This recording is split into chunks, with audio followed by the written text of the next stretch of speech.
আসসালামু আলাইকুম প্রিয় দর্শক বন্ধুরা, সবাই কেমন আছেন? আশা করি সবাই ভালো আছেন। তো আজকে আমরা আলোচনা করব সাপ বেজির লড়াই। দেখবো সাপ বেজির লড়াই আসলে কে এগিয়ে থাকে। তো আমরা সাপ বেজির লড়াই অনেক সময় গ্রামে আমরা অনেক সময় অনেক গ্যাঞ্জাম ফ্যাসাদ দেখলে পর আমরা তুলনা করি যে আমরা একটা সাপ বেজির লড়াই দেখি। আসলে এই লড়াইটা কেন বলা হয়? আসলে এই সাপ আর বেজির ভিতরে যখন লড়াই লাগে তখন যে কোনো একজনের মৃত্যু না হওয়া পর্যন্ত এই যুদ্ধ থামে না। অথবা সাপের মৃত্যু হইতে হবে অথবা বেজির মৃত্যু হইতে হবে, দুজনের একজন যতক্ষণ না পর্যন্ত মৃত্যু হবে ততক্ষণ পর্যন্ত এদের যুদ্ধ থামানো অসম্ভব এবং কি থামেই না। অনেক সময় দেখা যায় দুজনেই মারা যায়।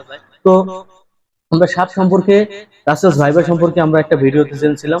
যদি এখনো কেউ ওই ভিডিওটা না দেখে থাকেন তাহলে অবশ্যই দেখে আসবেন। আর বেজি আর সাপের ভিতর লড়াইয়ের কিছু আমরা অজানা কিছু তথ্য আছে, আমাদের কিছু ভুল ধারণা আছে, এগুলো আমরা বেজি সম্পর্কে যদি জানতে পারি তাহলে আমরা বুঝতে পারবো যে আসলে বেজি কেন সব সময় জিতে। বেজি সব সময় জেতে না, মাঝে মাঝে বেজি হেরেও যায়, অনেক সময় মারাও যায়, কিন্তু বেশিরভাগ সময় বেজি জিতে যায়।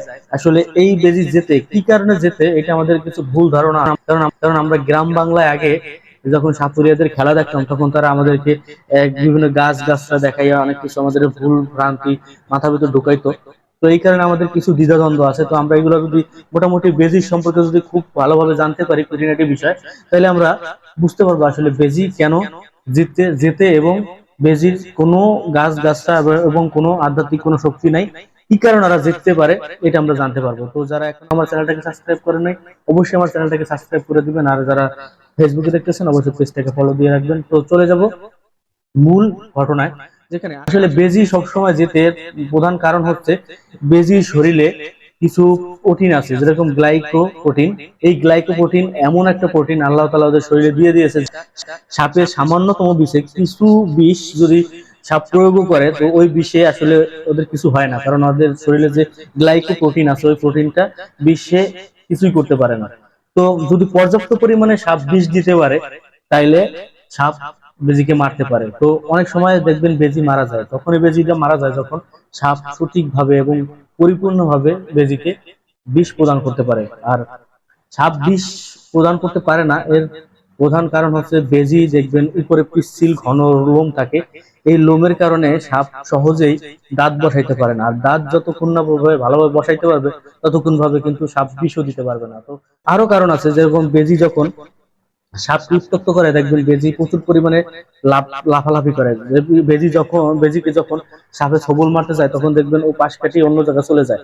এই যে অন্য জায়গায় চলে যায় তখন সাপে ধোকা খায় এবং সাপকে বারবার বেজি উত্তক্ত করে, এবং উত্তক্ত করার কারণে জানেন সাপ কিন্তু প্রচুর পরিমাণে রেগে ফসফস করে, এবং সাপ রেগে মেগে যখন ওকে আক্রমণ করতে যায় তখন অনেকক্ষণ ওকে এরকম উত্তক্ত করার পর সাপ এক সময় ক্লান্ত হয়ে পড়ে। কারণ সাপ সব সময় তো আর এরকম ভাবে ওর শরীরের ভিতর তেজ থাকতে পারে না। যখন ওকে বিভিন্ন ভাবে উত্তক্ত করার পর বিভিন্ন ভাবে সাপকে উত্তক্ত করার পর সাপ যখন নরম হয়ে পড়ে তখনই বেজির আসল টার্গেট যায় সাপের মাথা। আর যখনই বেজি সাপের মাথাকে কবজা করতে পারে তখনই বেজি সাপকে মেরে ফেলে।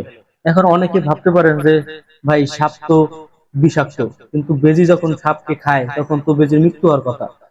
সেটা হয় না, কারণ সাপের যে বিষ আছে এটা হজম করার জন্য পাকস্থলিতে বেজিদের পাকস্থলিতে এমন একটা বৈশিষ্ট্য, এমন একটা ক্ষমতা আল্লাহ তাআলা দিয়েছেন যে সাপের বিষ ওরা হজম করতে পারে, এতে ওদের কোনো সমস্যা হয় না। এই কারণে বেজি যদি সাপ খায় তাহলে মারাও যায় না। আর এই হচ্ছে মূল ঘটনা যে সাপ বেজিকে কামড় দিলে বেজি কেন মারা যায় না।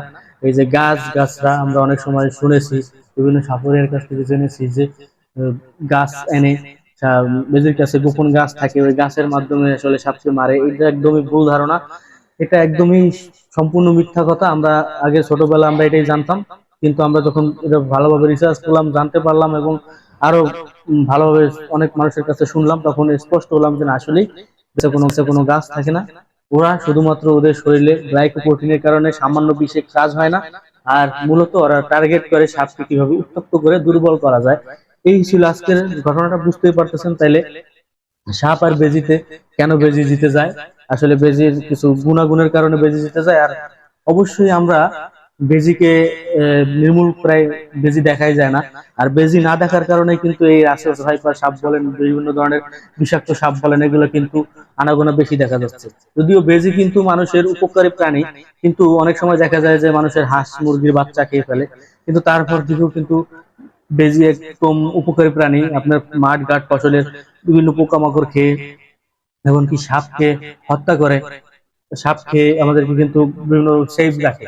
তো আমাদের উচিত আসলে বেজিকে আসলে এইভাবে বাঁচাই রাখা। আসলে বেজি দেখলেই মারা উচিত না। হয়তো বা আপনার ক্ষতি করলে, আমার ক্ষতি করলে আমরা বাড়িয়ে দিব 4-5 দিন, 5 দিন, 10 দিন দিলে পর হয়তো আর আসবে না। এরকম ভাবে করলে দেখবেন ওরা আস্তে আস্তে আপনার উপকারে আসবে। আর বেজি যতটুকু জানি, বেজি কিন্তু পোষ মানায়।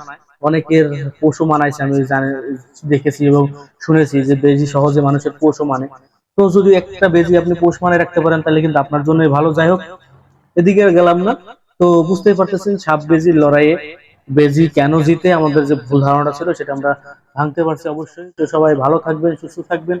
দেখা হবে পরবর্তী কোনো ভিডিওতে। আর আপনাদের কাছে রিকোয়েস্ট, আপনারা কি সম্পর্কে ভিডিও দেখতে চান, কি সম্পর্কে জানতে চান, কমেন্টে অবশ্যই জানাবেন। আমি চেষ্টা করবো আপনাদেরকে সেই ধরনের ভিডিও দেওয়ার। আর যদি আমার ভিডিওতে কোনো ভুল হয়ে থাকে, অবশ্যই ক্ষমা সুন্দর দৃষ্টিতে দেখবেন। সবাই ভালো থাকবেন, সুস্থ থাকবেন। দেখা হচ্ছে পরবর্তী কোনো ভিডিওতে। সে পর্যন্ত ভালো থাকবেন ইনশাআল্লাহ। চলে যাচ্ছে আজকে এই পর্যন্ত। খুদা হাফেজ, টাটা, গুড বাই।